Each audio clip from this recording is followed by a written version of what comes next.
Seja bem-vindo ao Entendendo a Bíblia Podcast. Junte-se a nós em uma jornada de fé e conhecimento. Compartilha com seus amigos para não perder nenhum conteúdo.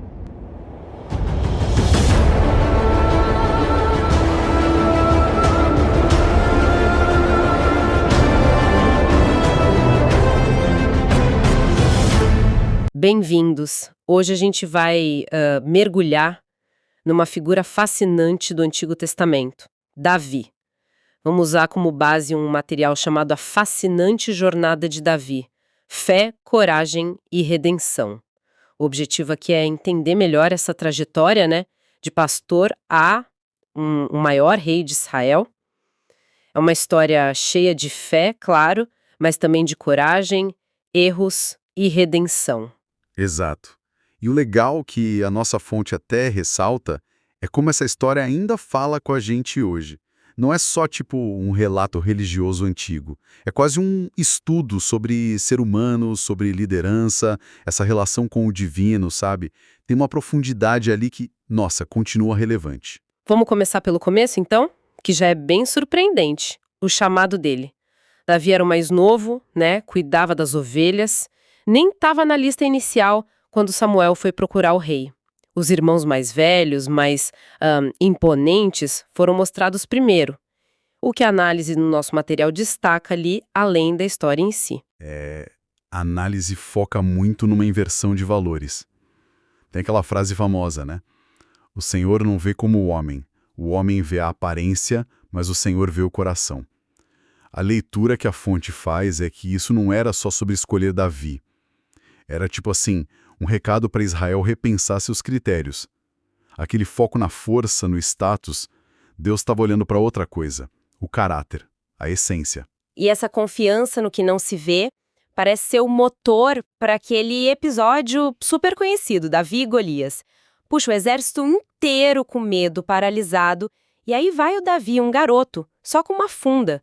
Parece meio loucura, né? Totalmente. E o texto argumenta, assim, que a coragem dele não vinha da força física ou da habilidade, vinha dessa fé profunda na proteção de Deus.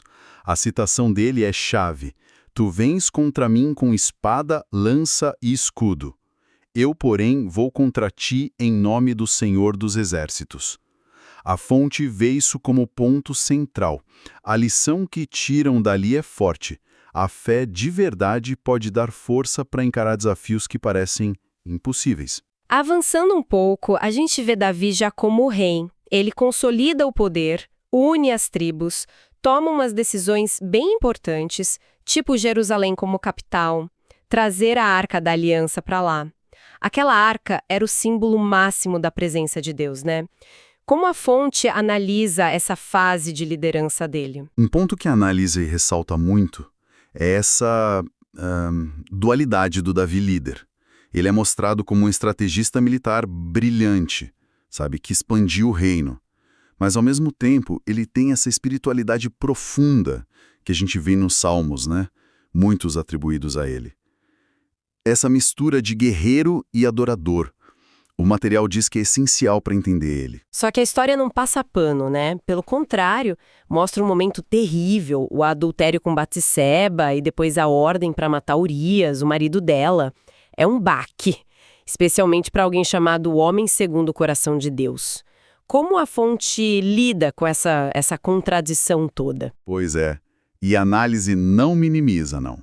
O foco vai para a resposta do Davi quando o profeta Natã confronta ele. Não tem desculpa ali. É um arrependimento que a fonte descreve como visceral mesmo. E que está lá, imortalizado no Salmo 51. Aquele trecho. Cria em mim um coração puro, ó Deus, e renova dentro de mim um espírito estável. É visto como a essência dessa busca por conserto, por restauração. A lição ali é sobre a chance de recomeçar, mesmo depois de errar feio, se o arrependimento for genuíno.